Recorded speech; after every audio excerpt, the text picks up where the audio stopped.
Nesta aula online, o tema geral é o movimento abolicionista e republicano. Então, aqui estamos falando de que época? Estamos falando do século XIX. Onde? Brasil. Né? Então, o que é o movimento abolicionista? O que era, na verdade, né? O movimento abolicionista era o movimento que queria o fim da escravidão no Brasil. O fim da escravidão no Brasil. E no caso também vai falar do movimento republicano, que na verdade até, está nesse capítulo aqui também. O movimento republicano era um movimento que defendia o fim da monarquia, ou seja, o Brasil deveria deixar de ter imperadores e passar a ter presidentes. Mas sobre isso nós vamos falar mais para frente aí. Primeiro a questão abolicionista. E aqui já vou indicar um livro muito bom, de um professor, até são de alguns professores, né? Esse livro chama Ensaios Gramscianos, Política, Escravidão e Hegemonia no Brasil Imperial. Esse livro aqui ele foi escrito por 5 professores, né? Aqui na capa tem o nome Ricardo Salles, é um dos que escreveram, né? Mas até tem um professor aqui, um dos autores, né? Ele é amigo meu, conhecido meu, professor Vlamir Silva, da Universidade Federal de São João del Rei, e outros escritores aqui também, né? Você tem aqui o próprio Ricardo Salles, o João Carlos Escosteg Filho, Pedro Eduardo Mesquita de Monteiro Marinho e Carla da Silva Nascimento. São todos professores de universidades e eles pesquisam o século XIX no Brasil e escrevem sobre isso também, né? E esses autores, eles trabalham em cima das ideias de Gramsci. Quem era Gramsci? Antônio Gramsci era um escritor italiano que viveu no final do século XIX e na primeira metade do século XX. E o Gramsci, ele era de esquerda, né, era socialista, e ele escreve falando principalmente sobre os intelectuais, ou seja, todo grupo tem aqueles que pensam pelo grupo. Então, nenhum grupo age só assim por intuição, né? A ação política, a ação, né, para mudar a sociedade e tal, nada acontece assim por acaso. Sempre tem ideias por trás. E as pessoas que desenvolvem essas ideias são chamados de intelectuais. Então, por exemplo, no caso de Gramsci, como ele era socialista, então ele fala muito dos movimentos de trabalhadores, né? Então, por exemplo, nos movimentos dos trabalhadores, mesmo aqueles trabalhadores que têm pouco estudo no sentido formal, né, ou seja, frequentou a escola por pouco tempo, mas mesmo assim, se eles desenvolvem as ideias que vão dar base aos grupos, então eles são intelectuais, né? E aí o livro todo vai trabalhar em cima das ideias de Gramsci, mas para analisar o século XIX no Brasil. E fala muito da abolição. É muito legal porque o capítulo que fala da abolição, que é o último, é o capítulo escrito pela Carla Nascimento, ele vai falar sobre as discussões em torno da abolição, né? O fim da escravidão no Brasil, as discussões políticas, no caso, né? Por exemplo, os políticos que eram a favor da escravidão e que não queriam de jeito nenhum que a escravidão acabasse, claro, né? Porque normalmente esses políticos eram fazendeiros, que eram ricos e cuja riqueza era construída em cima do trabalho escravo. Então, você acha que eles iam querer o fim da escravidão? Claro que não, né? Agora, por outro lado, você tinha também os políticos que eram ligados a fazendeiros, ou eles próprios eram fazendeiros, e que, para eles, o fim da escravidão era algo inevitável. Então, às vezes, eles eram até a favor da escravidão, mas eles já eram mais realistas. A escravidão um dia ia acabar. Então, eram aqueles que, mesmo sendo a favor da escravidão, eles também já começavam a discutir o que fazer depois que a escravidão acabasse. Então, era um assunto também que era discutido pelos políticos, né, e pelos fazendeiros no Brasil. E esses políticos, eles eram a favor da ideia de que a escravidão deveria acabar aos poucos. Deveria ser um processo lento, né? Então, deveria ser um processo onde, nós vamos... Nossa, a mão tá gelada, agora vou pôr uma luva aqui até a mão esquentar. Era um processo onde tem que ser um processo onde, por exemplo, nós vamos começar a trazer trabalhadores de fora para pagar salários a esses trabalhadores que vão mexer com as fazendas de café e tal, mas enquanto isso a escravidão continua acontecendo até o ponto que a gente não precise mais dos escravos. Então, na cabeça desses políticos, a coisa ia ser muito devagar. Só para vocês terem uma ideia,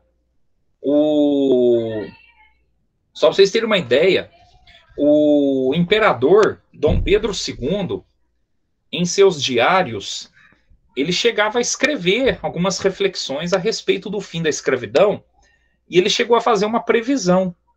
Quando é que a escravidão iria acabar aqui no Brasil? E pelo raciocínio que ele seguiu, a escravidão iria acabar aqui no Brasil só em 1931. Pelo raciocínio e as reflexões que o Dom Pedro II fazia. Mas, é claro, a escravidão acabou muito antes, né? Ainda bem. E junto com essas discussões políticas, havia também os movimentos sociais. Então a gente fala, quando se fala muito do fim da escravidão, tem muita gente que lembra só da Princesa Isabel. Né? Porque a Princesa Isabel é a redentora, né? Ou seja, é a libertadora. Ai, que lindo, ela libertou os escravos, ela é uma heroína, que não sei o que e tal. Na verdade, a única coisa que ela fez ali foi assinar o fim da escravidão, mas isso tudo já depois de muita discussão dentro do parlamento, né? Então ali deputados e senadores brasileiros discutindo aquilo, e a base de pressão de movimentos sociais. Claro, tudo bem, a Princesa Isabel também, ela era a favor do fim da escravidão, ela pagou um preço político por isso, que o fim da escravidão no Brasil teve um preço político. Os fazendeiros que eram muito agarrados à ideia ali de manter os escravos tal, quando teve o fim da escravidão, esses políticos e fazendeiros que eram agarrados à ideia de escravidão, eles deixaram de apoiar o imperador. Então, quer dizer, houve um preço político para o fim da escravidão. Né? Tanto é que 1 ano e meio depois, o imperador foi tirado do poder, a família imperial foi expulsa do Brasil. E aí, com os fazendeiros, né, que estavam revoltados aí, né? Ai, nossa, acabou com a escravidão e tal. Os fazendeiros estavam apoiando a ideia de república como uma reação, uma revolta contra o império, né? A Princesa Isabel ter libertado os escravos. Mas nós não podemos esquecer que o processo todo aí de libertação dos escravos envolveu não só a assinatura da Princesa Isabel na Lei Áurea, dia 13 de maio de 1888, né? A partir de hoje estão libertados os escravos do Brasil. Não, o processo não foi só isso. Rolou um processo todo por trás aí de discussão política e também de movimentos sociais. Principalmente a partir da década de 1870. Né? E na década de 1880 ficou mais forte ainda. E até porque o Brasil já estava passando vergonha a nível internacional. Né? Se você olhar, por exemplo, os outros países do continente americano, teve países que decretaram o fim da escravidão 70 anos antes do Brasil, 60 anos antes do Brasil. Ou até mesmo, se você chega na década de 1860, olha só, vinda do quê? 20 anos antes do Brasil declarar o fim da escravidão. Na década de 1860, só tinha 3 países no continente americano que ainda insistiam em manter a escravidão: Estados Unidos, Cuba e Brasil. Só. E mesmo assim, os Estados Unidos declararam o fim da escravidão em 1865. Cuba ainda levou por mais tempo, né? A escravidão em Cuba acabou oficialmente em 1886. Ou seja, de 1886 para frente, o Brasil era o único país do continente americano que ainda mantinha a escravidão permitida por lei. Então, o Brasil passava uma vergonha internacional muito grande e era pressionado, né? Porque além das discussões aqui dentro, né, do país, dos políticos, movimentos sociais e tal, havia uma pressão de fora. Havia uma pressão de fora. Por exemplo, da parte dos ingleses e dos norte-americanos. Então quer dizer que os ingleses e os norte-americanos queriam que nós acabássemos com a escravidão, porque eles tinham um sentimento humanitário. Todos são iguais, que lindo.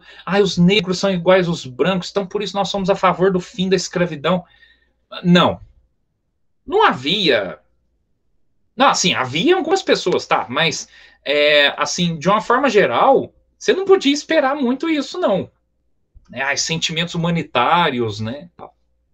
Ainda mais nos Estados Unidos, onde o racismo é muito forte até hoje, né? E a discriminação por motivo de cor da pele era autorizado por lei até 50 e poucos anos atrás.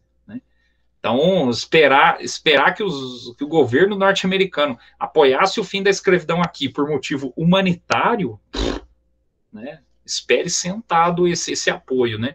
Mas por que, então, muitos países apoiavam o fim da escravidão aqui no Brasil? Por questão de interesse comercial e interesse econômico. Vamos pensar do interesse comercial e econômico. Escravo recebia salário? Não. Então, se escravo não recebia salário, ia poder comprar produtos produzidos pelas indústrias europeias e norte-americanas? Não. Então, agora, vamos incentivar o trabalho assalariado, né? Trabalhadores tendo salários. Estes, sim, poderiam comprar produtos norte-americanos, europeus, etc. Né? Então, aí você tem esse contexto, né, econômico, onde se apoiava o fim da escravidão, né, por questões até mesmo econômicas, comerciais. Mas aqui dentro do Brasil, claro, havia os movimentos sociais apoiando o fim da escravidão, aí sim, também, né, com vários interesses, por vários motivos, tal, mas pensando também o interesse dos negros, né, pensando o interesse dos escravos, numa questão de inseri-los na sociedade e tal. Aí, nesse sentido, você tem os chamados abolicionistas, como Joaquim Nabuco, André Rebouças, José do Patrocínio, João Clapp, ou então, por exemplo, aqui, né, cabe valorizar bastante cabe valorizar bastante a luta do escritor e advogado Luiz da Gama. Né? Luiz da Gama foi um dos poucos brasileiros negros no século XIX que conseguiram se tornar advogados. Né? Aí você lê a história do Luiz da Gama, você vê o caminho, né, que permitiu com que ele, mesmo tendo sido escravo na infância, como é que ele conseguiu chegar a ser advogado, né? E aí, como advogado, Luiz da Gama fazia campanhas para juntar dinheiro e comprar a liberdade de escravos, né? Para poder libertar esses escravos através das campanhas, né? E vários outros nomes. Você teve homens e mulheres que lutaram pelo fim da escravidão, né, defendendo também ideais de igualdade, né? Então,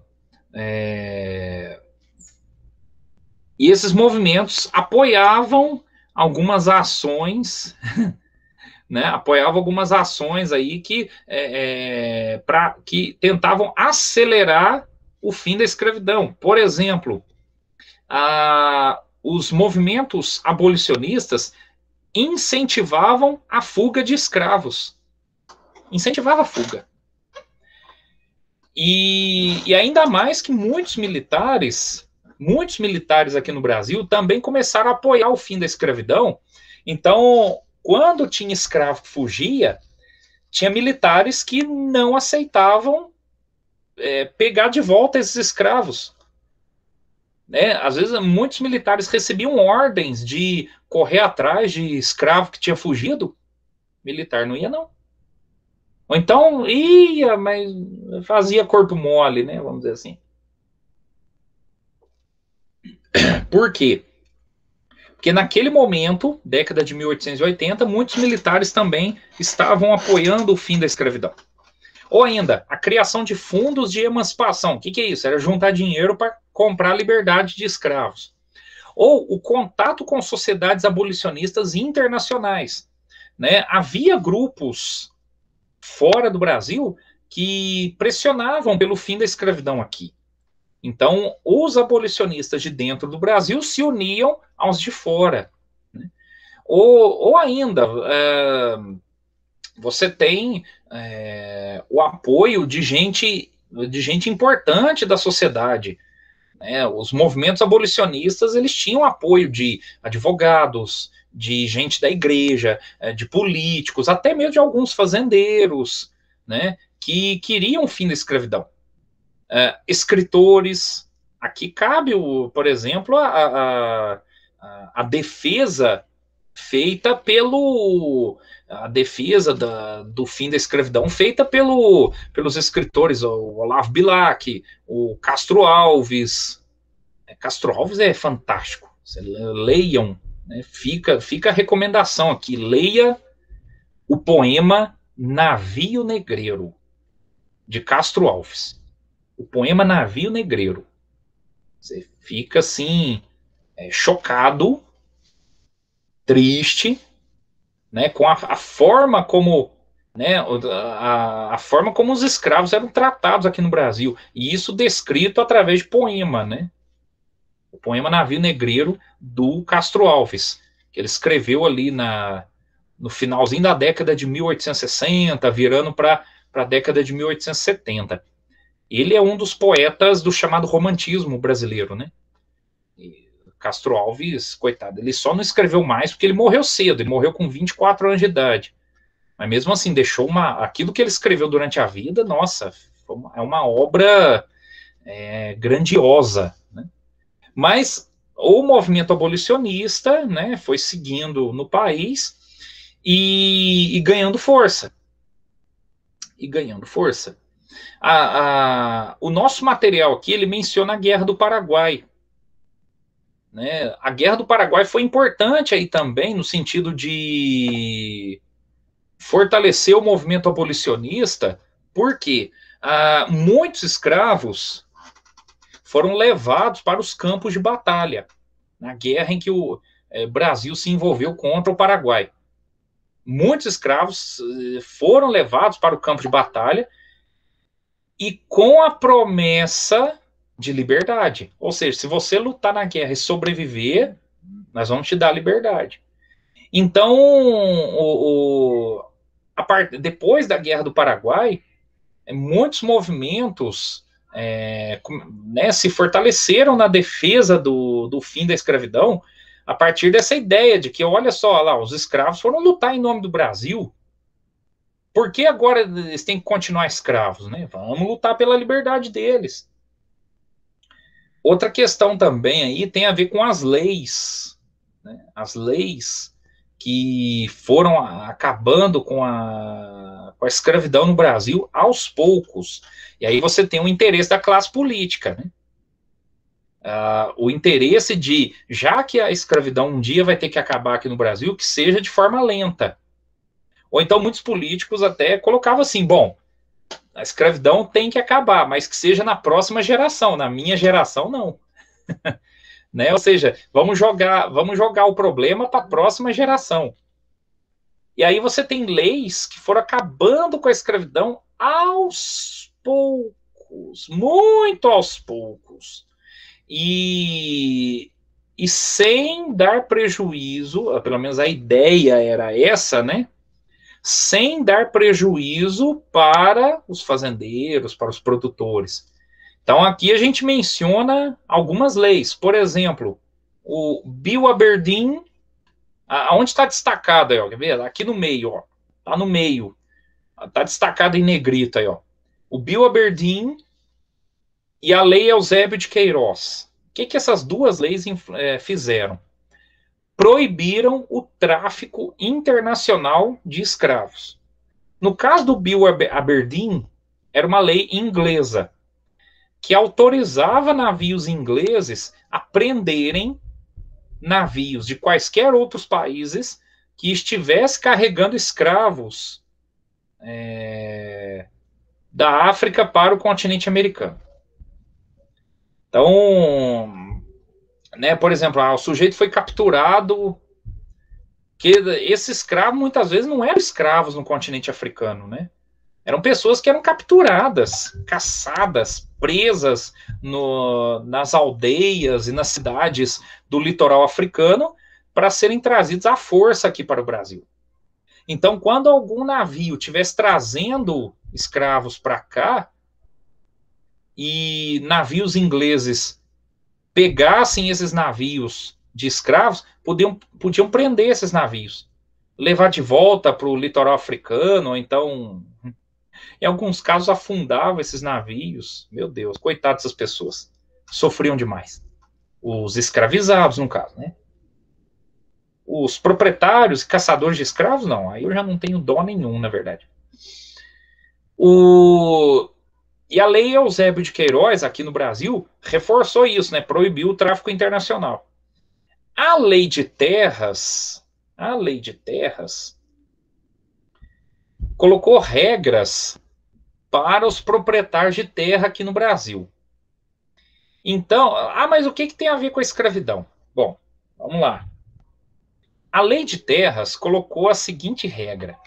A partir da data da lei, ou seja, a Lei de Terras era do mês de setembro de 1850. Então, a partir daquela data, para uma pessoa continuar sendo dona das terras onde ela morava, ela tinha que ter documentos que provassem que a terra era dela. Então, a partir dali, se a pessoa não tinha documento nenhum provando que a terra era dela, o que ia acontecer? Ela ia perder aquela terra. E aí, pessoas que tinham mais dinheiro, porque documentação era coisa cara, não era qualquer um que, eu sou dono de uma terrinha aqui, aí eu vou pagar para ter os documentos e tal. Não era qualquer um que pagava. Era caro.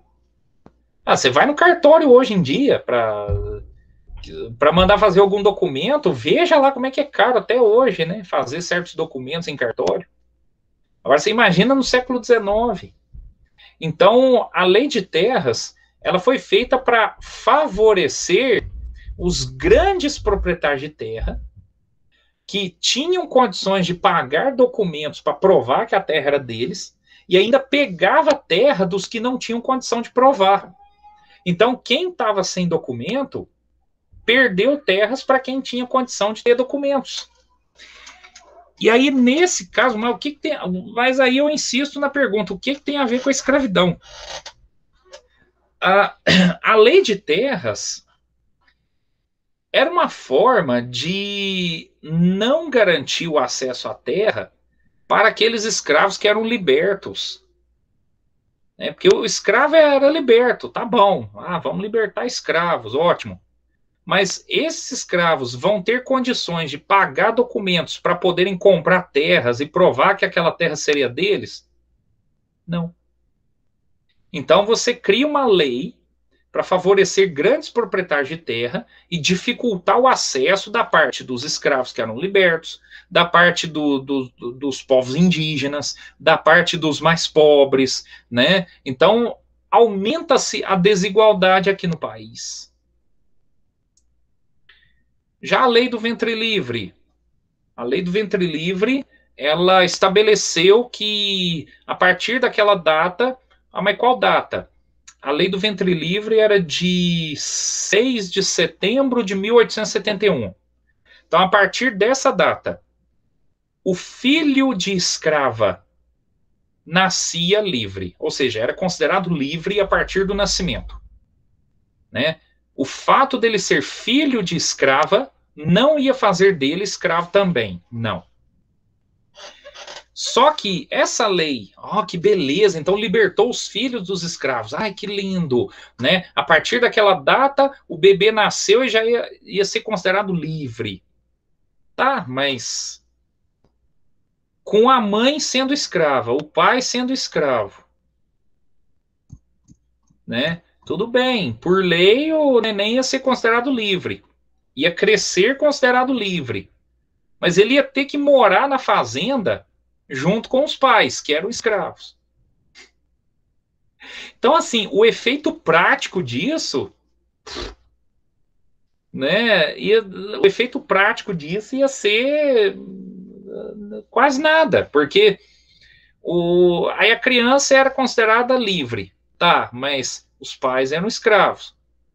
Ela ia ter que, né, morar na fazenda junto com os pais, mas os pais eram escravos.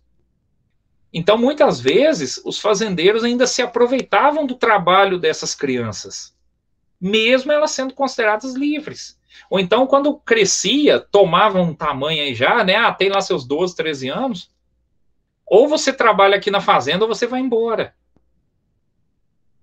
Então, né, o efeito prático não era muito agradável, né? Já a lei do sexagenário, essa lei foi de mau gosto. Né? Essa lei foi considerada uma piada no Brasil. Por quê? Uma piada de mau gosto, inclusive. Essa lei era de 1885. E aí, o que dizia a lei? A partir de hoje, né, da data da lei, estão libertos todos os escravos com mais de 60 anos. E aí você pensa as condições de trabalho dos escravos, o nível de alimentação dos escravos, os castigos físicos que os escravos recebiam. Escravo que passava dos 60 anos. Era muito difícil. Então, a lei do sexagenário libertou os escravos com mais de 60 anos. Ou seja, libertou quase nenhum escravo. Libertou poucos escravos. Né? Porque, imagina, escravo com mais de 60 anos, era pouco eram poucos no Brasil. Por isso a lei do sexagenário foi considerada uma lei de péssimo gosto. Né? Só que em 1885, você já tinha um contexto onde os movimentos abolicionistas estavam fortes. Já havia muitos políticos sendo a favor do fim da escravidão. A pressão internacional era forte. E várias províncias aqui do Brasil já estavam começando a libertar seus escravos. Nossa, mas o que é província? Vamos relembrar. Província era o nome que se dava para o que hoje a gente chama de estado. Então, estado de São Paulo, estado do Ceará, estado de Minas. No século XIX era província de São Paulo, província do Ceará, província de Minas, etc. Então, as províncias estavam começando a libertar seus escravos. Por exemplo, quando foi feita a Lei do Sexagenário, em 1885, a província do Ceará já tinha decretado uma lei libertando todos os escravos do Ceará. O Amazonas já tinha feito a mesma coisa. Né? Depois, aí, antes de 1888, a província de São Paulo já tinha libertado todos os escravos por lei da província. Então, quando a Lei Áurea, dia 13 de maio de 1888, né, quando a Lei Áurea foi assinada, a maioria das províncias já tinha libertado seus escravos. Né? Aqui em Minas Gerais, Minas Gerais foi um dos exemplos de lugares que levaram a escravidão até o fim. Ou pegando uma região específica daqui do sul de Minas, o sul de Minas, a nossa região aqui do sul de Minas, levou a escravidão até o fim. Tanto é que eu pego, por exemplo,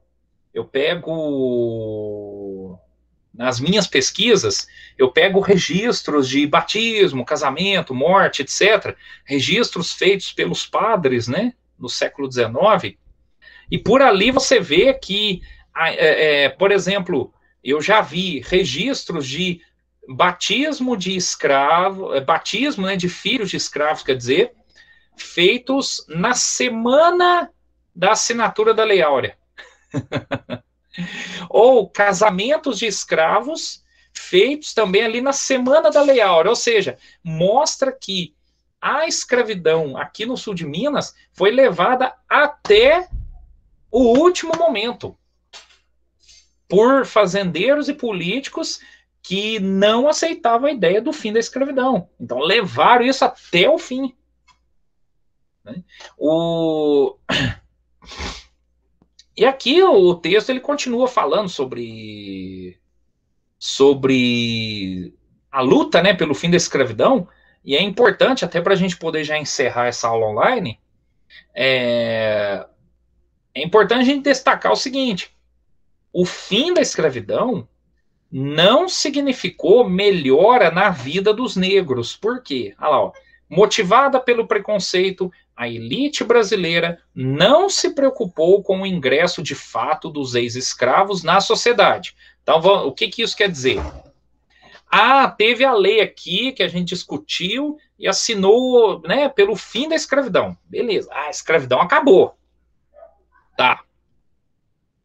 Agora, esses negros que eram escravos, nós vamos trabalhar para que eles tenham condições de vida igual a dos brancos, que eles participem da política na sociedade, tenham acesso à educação e tal. Opa, isso aí já é outra história. Então, houve o fim da escravidão.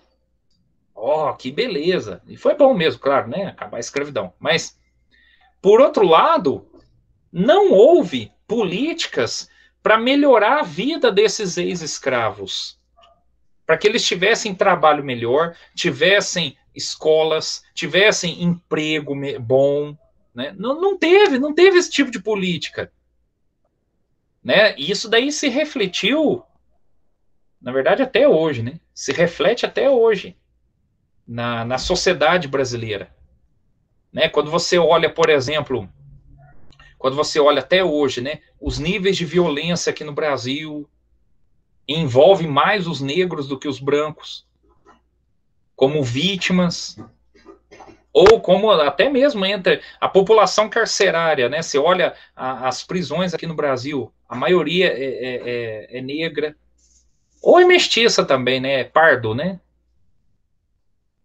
Então, coloca eles nessa conta aí também. Ou ainda, questão de acesso ao emprego, número de desempregados e tal, você vê que ainda existem problemas envolvendo a população negra aqui no Brasil e que é reflexo lá de trás, quando o Estado brasileiro liberta os escravos, mas não coloca políticas que melhorassem a vida dos ex-escravos. Mas isso já é assunto para as próximas aulas.